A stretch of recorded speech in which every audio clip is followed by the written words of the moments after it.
El honrado soy yo en realidad. Agradezco a todos su presencia, a la Universidad Autónoma Metropolitana y a la Academia Mexicana de Protocolo, la oportunidad de estar una vez más en un ámbito estudiantil, hablando de algún tema de ceremonial o de protocolo.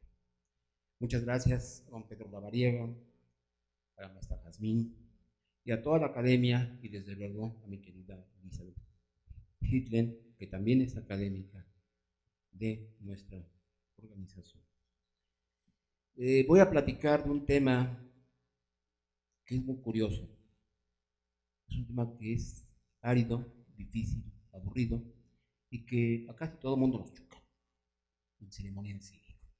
Todo el mundo anduvo ahí en la primaria, en la secundaria, y tuvo que hacer todo este tipo de cosas. Pero sin embargo, me parece que es necesario que les platique mi visión personal de las tendencias de este tipo de ceremonial,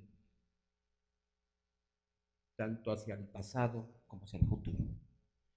El ceremonial cívico, finalmente, y como ven en esas dos láminas, nos va a hablar de muchas cosas que son fundamentales.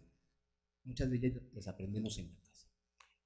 El próximo día 24 de octubre, el sábado, se conmemorará la fundación o la creación de la Organización de las Naciones Unidas.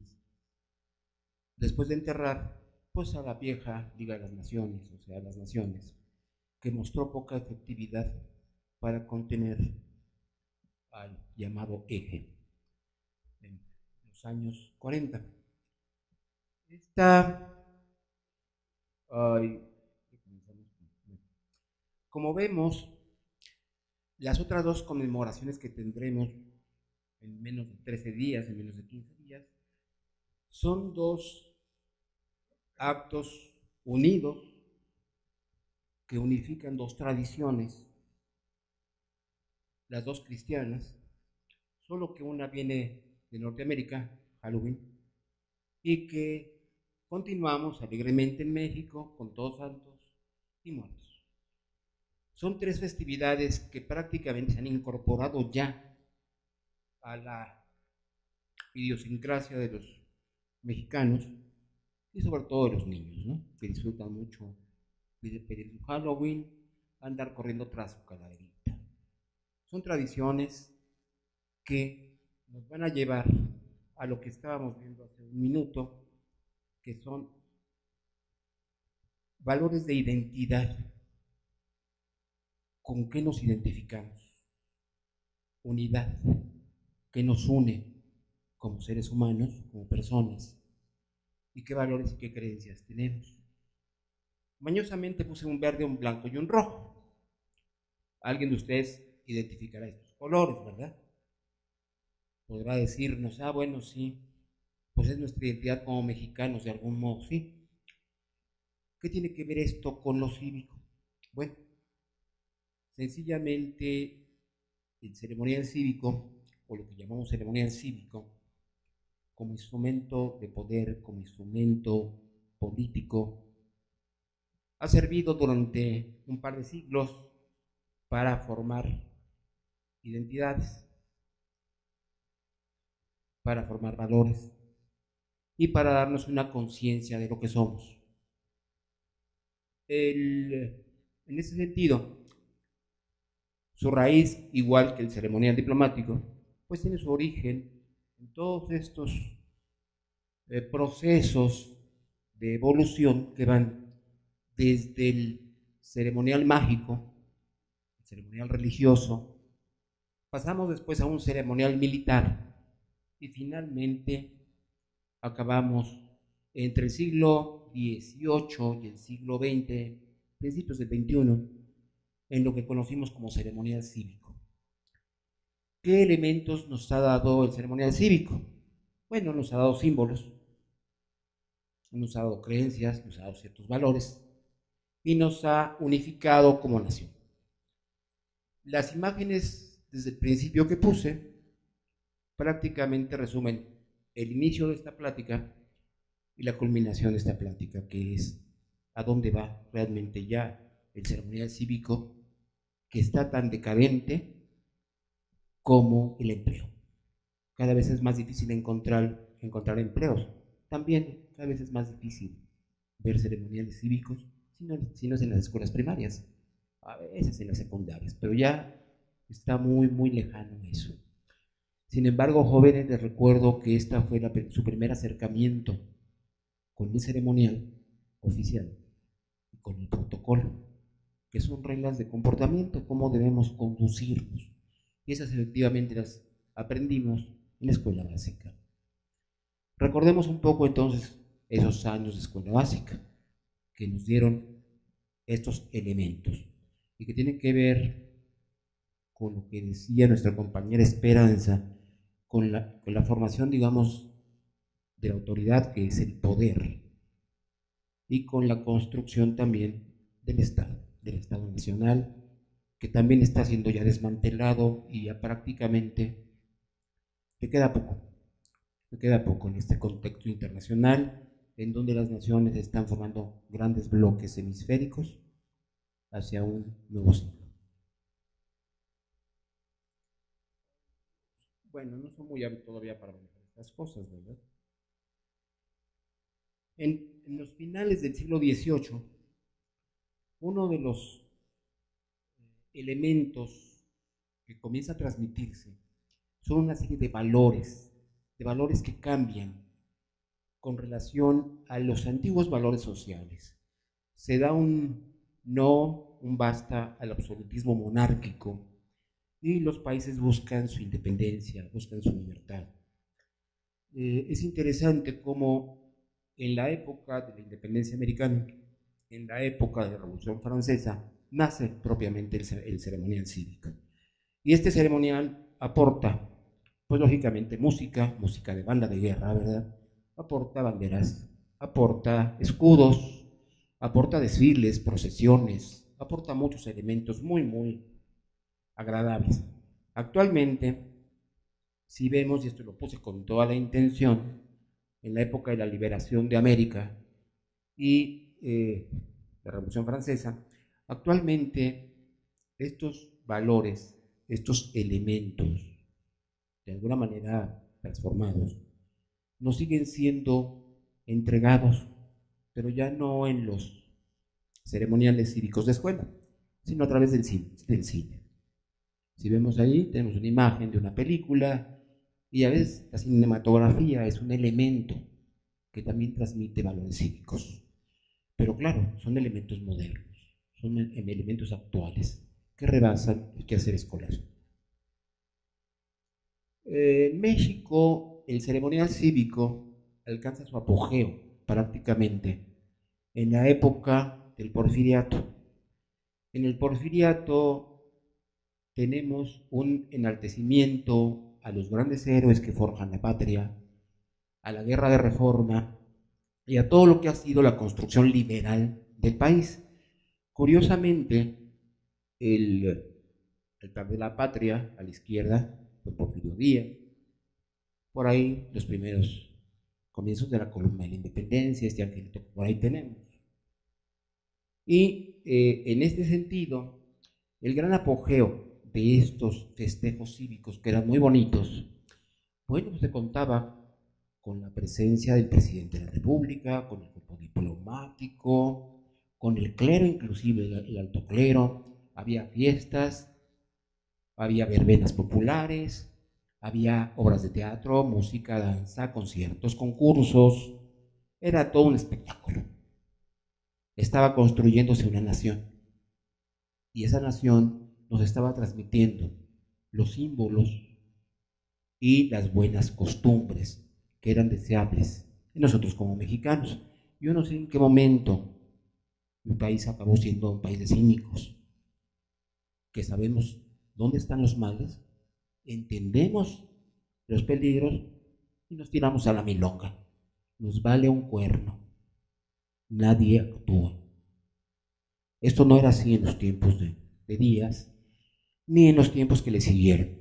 El ceremonial cívico con Díaz, que es cuando se establecen los primeros calendarios cívicos oficiales, tenía no menos de 36 ceremonias oficiales con asistencia del presidente y no menos de 36 izamientos de bandera con asistencia del presidente y todo el cuerpo diplomático, con todo tipo de intercambios culturales y de intercambios diplomáticos. Era muy internacional, pero muy local. Y era muy vistoso, era, pues quizá porque no había televisión o no había otras formas de diversión popular, pero la participación del pueblo mexicano era enorme. El pueblo mexicano, nuestros abuelos, nuestros bisabuelos, crecieron en esta formación cívica. La formación cívica comienza quizá con Juárez, pero que alcanza su mayor esplendor a partir de Díaz. El ceremonial cívico mexicano sigue progresando en los años 34 al 41, al 45, fortaleciendo ciertos formas de comportamiento, orientándose un poco hacia lo social, hacia la población. Y bueno, como todo formación nacional, tuvo aciertos, tuvo errores, algunos errores muy graves que hoy tienen postrada a la nación, evidentemente, que le hicieron mucho daño. Pero en su momento fueron de interés porque formaron por lo menos 3 elementos básicos que conservamos, por lo menos. Esos elementos, básicamente, que ustedes los conocen, son el escudo nacional, la bandera y el himno. De aquellos años hasta el año de 1993, el Estado mexicano mantuvo esta forma de inducir y de politizar a los niños, a los jóvenes. Todo el mundo se acuerda, y hay 2 visiones muy claras en cuanto al ceremonial cívico en el país. Aquellos que pertenecieron a la escolta y que eran pues los privilegiados, ¿verdad? Estos chicos de puro 10. Entonces, bueno, sus recuerdos son muy bonitos, son maravillosos, ¿verdad? Y estábamos los que no teníamos nada de eso, que éramos los vagos, los que pues, éramos de puro cero, ¿verdad? Con compás, ¿verdad? Sin cero bien puesto, lejos de la escolta, y nos aburríamos de manera tremenda con los discursos y con todos estos rollos. Era espantoso. Pero bueno, son 2 visiones del quehacer cívico.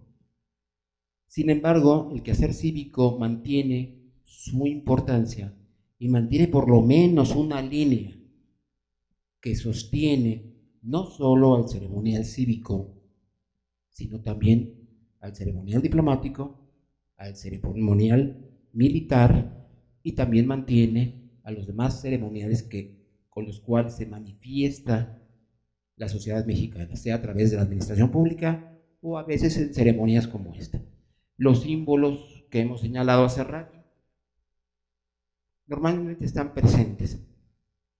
Pareciera que el único símbolo nacional que está satanizado en México y que no tiene su día, como la bandera o la Constitución, es el himno nacional, tan bonito, tan obsoleto pero bonito. ¿Y alguien sabe por qué está satanizado y no tiene su día para rendirle un homenaje a este símbolo tan importante que es de identidad? Cuando nos agarra la judicial nos pregunta, a ver, cántame el himno. ¿Cierto o no? ¿Verdad que sí? Pero no tiene su día. ¿Por qué creen? Porque de los símbolos es el único que fue creado por gobiernos conservadores.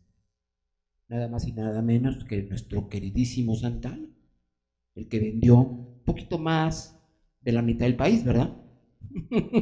Lo más barato, digamos, pero bueno. Por esa razón, todavía se le castiga al himno, no a Santana, al himno, y no tiene día para conmemorarlo. Sin embargo, sigue siendo un símbolo importante. Esto es importante que lo mencione porque si ustedes observan, el resto de las naciones, sean o no nacionalistas, el resto de las naciones también tienen un escudo, una bandera y un himno. También conservan muchas de sus tradiciones cívicas y muchos de sus valores, a pesar de los cambios que estamos ya observando en el contexto internacional. De hecho, yo podría decirles que estos tres elementos se conservan en todo ceremonial. Por eso comencé hablando o señalando que el cívico, igual que los demás ceremoniales, tiene su origen en el hombre primitivo, en lo mágico y en lo religioso. Están cargados de símbolos. El simbolismo del que nos hablaba don Pedro Lavariega está allí. Y yo no creo que aquí haya mexicanos que no se identifiquen por lo menos con uno de esos tres elementos, o con los tres. Falta un cuarto elemento también, al cual yo me uno, aunque a veces no soy un buen católico, no soy practicante, pero pues sí, francamente soy guadalupano. La Virgen de Guadalupe fue quizá el primer símbolo cívico, después de la bandera, que el cura Hidalgo portó durante sus batallas. Pero por lo mismo que el himno, ¿verdad? La Virgen de Guadalupe también la hemos desechado. Y sin embargo es benemérita de las Américas, no solo de México. Son símbolos que de alguna manera nos identifican a los mexicanos del resto de otros americanos, de otros seres humanos. Es importante que se lo recuerden, porque aunque nos choque, a mí me chocaba el ceremonial cívico y acabé organizando ceremonial cívico. Fíjense, nada más que castigo de Dios, ¿verdad? No te gusta, pues órale, a organizarlos. Y voy aprendiendo que allí está la esencia de muchas de nuestras costumbres y muchas respuestas también de por qué somos cínicos, por qué nos hicimos impuntuales, por qué tenemos las conductas de dejadez y de pasividad. Esto es importante que lo reflexionen, jóvenes, porque estamos cambiando. El mundo está en cambio. Reflexionen estos puntos de la identidad, sobre todo con miras a un derecho internacional. Bueno, pues en este tenor, de 1993 a la fecha, que es la decadencia absoluta del ceremonial cívico, el ceremonial al que está obligado a asistir el presidente de la República se ha reducido tan solo a 6 ceremonias. Ya no va a todas, ¿no? Nomás va a esas 6, y a veces con desgano. Los discursos, afortunadamente, son cortos, aunque malísimos, fuera de la realidad, no tiene que ver lo que dicen de lo que realmente ocurre en el país. Parecen como que lo sacan de tiras cómicas y de fantasías, pero bueno, por lo menos son más breves. Las ceremonias cívicas se reducen actualmente a periodos cuando muy largos de 1 hora, normalmente entre 15 y 30 minutos, lo cual es muy positivo porque se cansa menos a la gente que participa. En mi experiencia dentro de este ámbito ceremonial, uno de los primeros gustos que me dio fue que a veces hay héroes, hay hechos históricos que la misma población reclama que sean conmemorados y que la sociedad nos pedía que se hiciera la ceremonia a X, Y o Z. La Ciudad de México, por ejemplo, durante mi gestión, gestionó una linda festividad que se hace en la Plaza Cuitláhuac, delegación Iztapalapa, al señor Cuitláhuac, defensor de Tenochtitlan, al cual muy poca gente recuerda, pero fue un valiente, y Iztapalapa festeja, y lo festeja como le hubiera gustado a él festejarlo, con copal, con danzas, con música, no con ceremoniales como los que estamos acostumbrados. Es importante ver cómo se va reduciendo el ceremonial cívico al mismo paso que se reducen los empleos. Se van achicando, cada vez son menos, y cada vez son más cortos, de 5 días, y se acabó el empleo. No es broma, estoy muy en serio, por eso lo relaciono. Los símbolos patrios podemos conocerlos ahora a través de la labor que está realizando de manera muy precaria, muy difícil, porque no tiene presupuesto real, la Dirección de Fomento Cívico de la Secretaría de Gobernación, donde yo chambeo. Y la verdad es que es heroico el trabajo que hacen mis compañeros y colegas ceremonialistas para poder mantener vivo en la población, sobre todo en aquellos que sí piden, pues los héroes de la independencia y cosas muy importantes, Guerra del 47, porque así se acercan a su historia y al conocimiento de su cultura, que tiene que ver con lo que dice Pedro.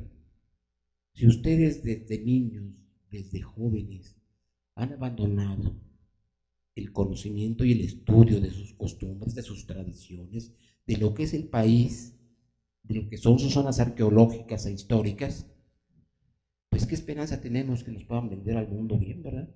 O que puedan, mejor todavía, ampliar el territorio patrio por encima de las demás naciones, culturizándolas, es decir, mexicanizándolas.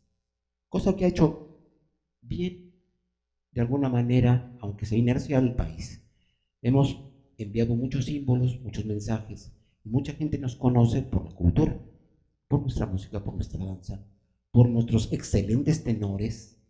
En fin, hay muchas cosas que México da al mundo y que el mundo va mexicanizándose de alguna manera.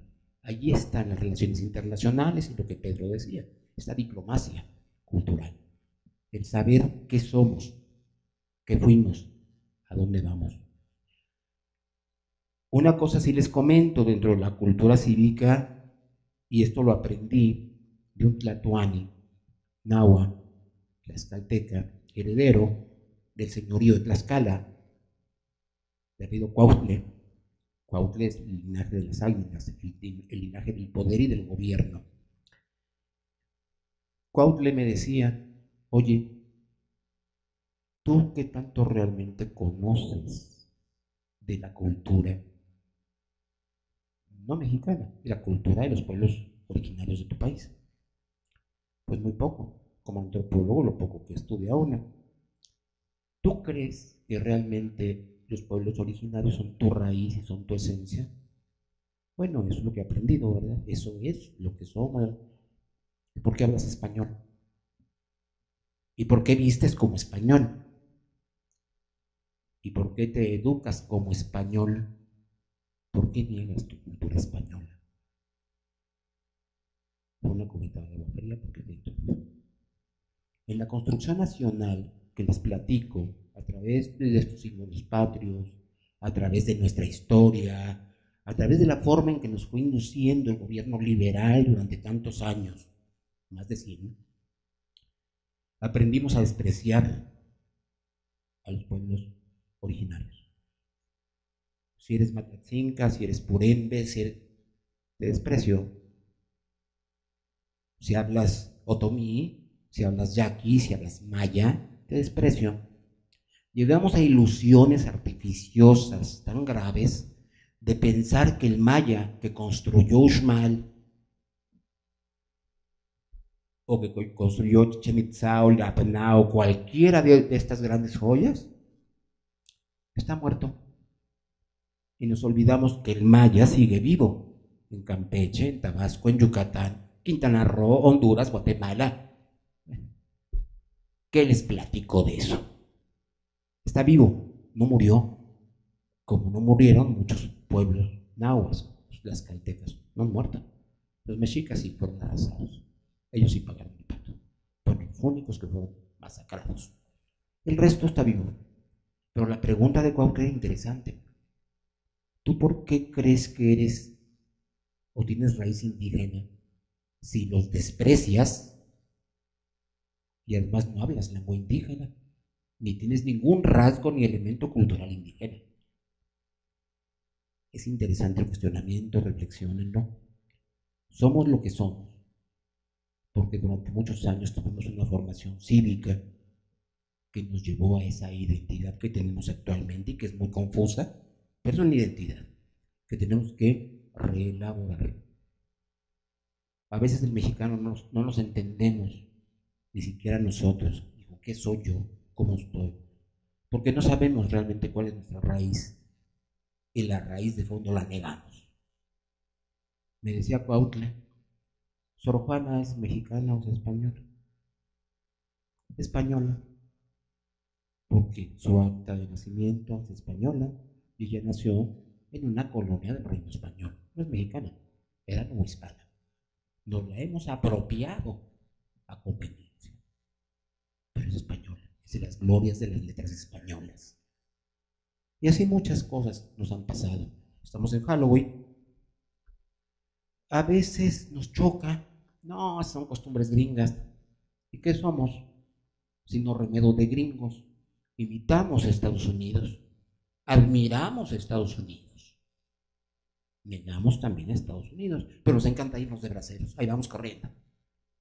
Qué confuso, qué contradictorio es el mexicano. Y somos contradictorios porque no tenemos esta precisión. ¿Cuál es nuestra verdadera raíz? Indígena, española, mestiza, ¿qué somos? Todo esto es formación cívica. Y todo esto se ha ido abandonando. Esto es grave para mi país porque necesitamos fortalecer, conocer nuestras culturas y saber quiénes somos, sobre todo con un contexto internacional tan dinámico. Esta labor precariamente la lleva a cabo la Dirección de Fomento Cívico. Por fortuna, aunque con muchas broncas, porque ya les platicaría yo cómo son las cosas también, no tenemos salidas al internet, no tenemos manera de hacer infinidad de cosas de investigación por internet porque nos bloquean, por seguridad. ¿Qué pasa? Que con esos pocos recursos, esta dirección tiene en internet la página y ahí por lo menos nos proporciona los elementos básicos de esto que todo niño, que todo joven y que toda gente que esté en la escuela debe aprender. Están símbolos, están héroes, hay nuevos héroes, ya no son los de siempre, hay novedades con los héroes, hay guías para hacer ceremonias también, y podemos ver ahí toques de bandera, toda la historia de nuestras banderas, podemos acceder a fuentes históricas muy importantes. Yo les aconsejo que nos actualicemos y que aprovechemos este espacio que nos ofrece esta Dirección de Fomento Cívico, que sin lana, pues está tratando de hacer su labor, de seguir fortaleciendo nuestra identidad, ya con una nueva visión. Una visión que se acerca también más a los derechos humanos, a la protección de las mujeres, a la protección de la infancia, a abandonar el machismo que nos ha caracterizado. Hace una gran labor la dirección, se les aconsejo. Y bueno, si vemos la última lámina que puse, bueno, ahí están algunos personajes históricos que pueden conocer, pero en la última lámina, porque esto se adelanta solo, es lo bueno, ¿verdad? Hasta aquí ya terminamos, ¿verdad? Bueno, aquí lo importante que quiero comentarles es que a partir del año de 1971, la ONU ha solicitado a los miembros de la organización que festejen el día 24 de octubre.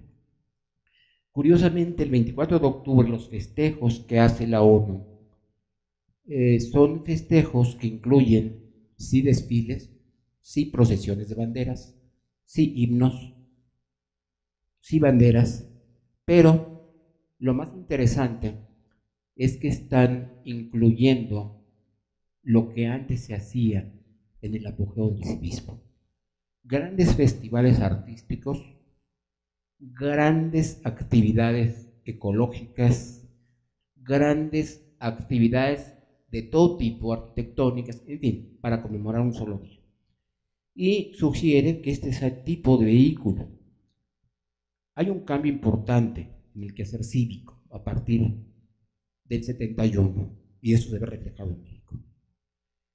El ceremonial cívico está dejando de ser pasivo, contemplativo, como nos encanta a los mexicanos, finalmente, ay, qué padre, le pongo a ver. No, se ha vuelto ahora actividad, activismo. La ONU, como algo que yo sí les admiro a los estadounidenses, es la capacidad de apoyarse en la ciudadanía para hacer infinidad de cosas útiles. El voluntariado. El voluntariado que fue tocado también en las exposiciones anteriores y que ha sido un vehículo activista que se está generando a partir de la ONU, a partir de Estados Unidos, pero que es importantísimo. Una forma de acercarnos a nuestros símbolos, una forma de vivir nuestra cultura, es hacerla, es forjarla y es salir a las calles, hacer desfiles, pero no por parte del Estado, que no tiene los recursos.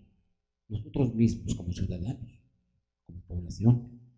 Es allí donde podemos participar activamente. Y curiosamente, frente a tanto desempleo, el voluntariado es una forma también de hacer experiencia profesional, siempre y cuando se acuda a organizaciones o instituciones que requieren voluntarios y, como decía Elizabeth, que tienen claridad para capacitar a esos cuerpos voluntarios y para aprovechar su fuerza y su entusiasmo.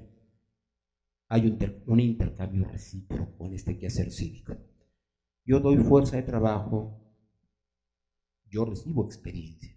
Esa experiencia después me va a servir para hacer mi propio negocio, que se los recomiendo, o quizá para aspirar a conseguir un empleo.